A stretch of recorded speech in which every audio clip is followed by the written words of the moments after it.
Hello everyone, আসসালামু আলাইকুম। আজকে চলে আসলাম আরেকটা ডেইলি ব্লগ নিয়ে। সকালবেলা উঠে আমি একটু নুডলস ভেজে নিচ্ছিলাম। আমার আসলে নুডলস এত প্রিয়, কি বলবো, যদিও এটা আনহেলদি অনেক, বাট তারপরে আমার অনেক ভালো লাগে আর কি।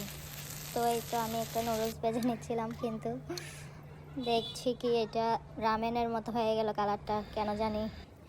তারপর আমার ছেলের জন্য একটু সুজি ভেজে নিচ্ছিলাম তেল দিয়ে হালকা করে। আসলে ওকে আমি এত স্পাইসি খাবার দিই না তেমন একটা, তাই আমি নুডলস বানাইলে যদি বেশি মশলা হয়ে যায় তখন ওর জন্য আলাদা করে আবার বানাই রাখি। এই তো তারপর খেয়ে দিয়ে আমি জিনিসগুলো একটু ধুয়ে নিচ্ছি। আমার আসলে একটা স্বভাব যে এটা যখনই ময়লা হয় না কেন আমি সাথে সাথে ধুয়ে ফেলি, বা রান্নার সময় রান্নার মাঝখানে কোনো কিছু আধোয়া হয়ে গেলে ওইটা আমি সাথে সাথেই ধুয়ে ফেলি। যার কারণে আমার আসলে আলাদা করে কখনোই যে অনেক ময়লা জিনিসপত্র, ডেস্ক পাতিল, বাসন কুসন এগুলো আলাদা করে ধোয়ার প্রয়োজন হয় না। আজকে আমি রান্না করে নিব ডাল আর ডিম ভর্তা, ট্রাই করবো আজকে প্রথমবার মতো। এই যে আমি ডালগুলো মশলা দিয়ে হালকা করে সিদ্ধ করে নিব ভালোভাবে পানি দিয়ে।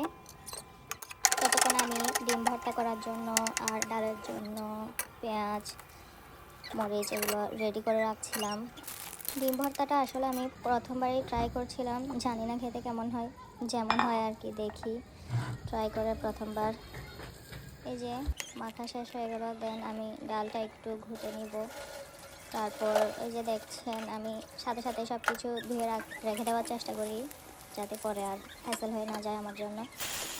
এই যে ডালের বাগারটা দিয়ে নিচ্ছিলাম, এরপর একটু ধনিয়া পাতা দিয়ে নামিয়ে ফেলবো।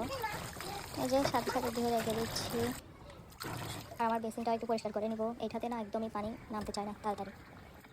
আর ওইদিকে একজন উকি দিচ্ছে। আমি যখনই রান্না করতে আসি আমার ছেলে একটু পর পর এসে আমার খোঁজ নিয়ে যায়, দেখে হয়তো মা আছে কিনা। দিনে কতবার যে এই বেসিনটা আমার পরিষ্কার করা লাগে, যেহেতু বেশিরভাগই আমরা রান্নাঘরে থাকি, বারবার ময়লা হয়ে যায়। এরপর আমি ভাতের চালগুলো ধুয়ে নেব। আজকে আসলে আমি একাই, তাই আর বেশি কিছু আইটেম করিনি।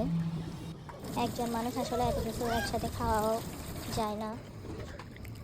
এই তো এরপর আমি ভাতটা চুলায় বসিয়ে দিয়েই ঘরটা একটু ঝাড় দিয়ে নিব। দিনে 4-5 বার ঘর ঝাড়ু দিলেও আমার ঘরের ময়লা শেষ হয় না। আমি যখনই ঘরটা একটু পরিষ্কার করে রাখবো তখনই আমার ছেলের ইচ্ছে হবে যে একটু গিয়ে ময়লা করে আসি। এই হচ্ছে তার অবস্থা। আর যদি সারাদিন ময়লাও পড়ে থাকে তখন আবার সে নিজের মতো সুন্দরভাবে খেলবে। দেখতে দেখতে লাঞ্চের টাইম হয়ে গেল। আমি আগে আমার ছেলেকে খাইয়ে নিয়েছিলাম, দেন আমি নিজেই খেয়ে নিচ্ছি। শীতের সময়টা আসলে দুপুরের টাইমটা কীভাবে যে কেটে যায় বুঝতেই পারি না, চোখের পলকেই আজান দিয়ে ফেলে। আর আমি বিকেলবেলা একটু ব্যালকনিতে বসতে পছন্দ করি বা চা খাই, একটু বাইরের দৃশ্যটা দেখি। আসলে চারপাশে এখন কোকিলের ডাক বা অনেক রকমের পাখির ডাক শুনতে ভালোই লাগে আসলে।